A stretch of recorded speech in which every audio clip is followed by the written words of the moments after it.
La cité Clézot, bâtiment emblématique de la commune de Tenay, témoigne de l'ère industrielle liée aux filatures textiles au début du XXe siècle. Elle répond à l'époque à des besoins de logement importants pour les ouvriers. Mais la fermeture de l'usine Chappe en 1982 signe la fin de cette activité textile. Cette désindustrialisation marque le point de départ de l'abandon de la cité Clézot, qui est aujourd'hui à l'état de friche. Après une visite du préfet Laurent Touvet, qui est venu sur le site, celui-ci m'a conseillé de me rapprocher de l'EPF de l'Ain, ce que j'ai fait. Et donc, avec l'EPF de l'Ain, nous avons monté un projet qui s'appelle un projet acquisition-démolition pour en terminer avec ces cités Clézot et tirer un trait définitif sur ces vieilles cités ouvrières. Et c'est vraiment intéressant et important pour nous de pouvoir disposer des compétences de cet établissement public foncier, parce que c'est vraiment des choses pour lesquelles on n'a pas la compétence en interne. La mission complexe d'acquisition et de démolition a donc été confiée à l'EPF de l'Ain, qui dispose d'experts et de compétences pour accompagner les municipalités sur ce type d'opération. Cette opération de Tenay reflète complètement l'ensemble des champs d'intervention de l'EPF de l'Ain. En fait, on est parti de la mise en place d'une stratégie foncière pour aboutir à la livraison d'un terrain qui est complètement dépollué, démoli, désamianté, prêt à l'emploi pour une opération de logement en mixité sociale en l'espèce. Cette opération, elle a mobilisé l'ensemble des forces de l'établissement, même si certaines interventions sont moins visibles que d'autres. Malgré tout, on a pu s'appuyer sur l'ensemble de l'équipe de l'EPF pour permettre la réussite d'une telle opération et le directeur que je suis en suis très fier. L'EPF de l'Ain intervient au début du projet avec une mission de conseil et d'assistance aux collectivités pour l'acquisition foncière, la définition et la mise en œuvre de leur stratégie foncière et participer à l'identification de partenaires susceptibles de les accompagner. Mais l'établissement est également compétent pour gérer en interne les démolitions de bâtis pour le compte de la collectivité. Quand on arrive sur ce projet, nous en tant qu'outil foncier, on arrive relativement en amont dès l'acquisition.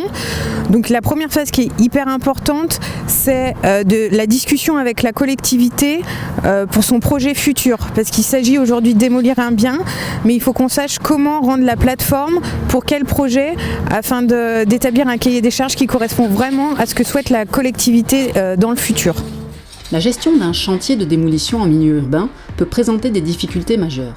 Sur le chantier de Tenay, en phase d'étude, il a été identifié que la disposition du terrain pentu avec en contrebas une voie de circulation et un trottoir était un point particulièrement sensible. La difficulté, c'était d'imaginer la démolition du bâtiment sans mettre en danger les riverains et la circulation qui est plus basse. Donc aujourd'hui, l'entreprise travaille par petites phases et avance sur ce qu'elle vient de démolir pour éviter les chutes de matériaux sur le contrebas du terrain. Donc une fois que le chantier a commencé, l'EPF de l'Ain en assure la gestion en tant que maître d'ouvrage.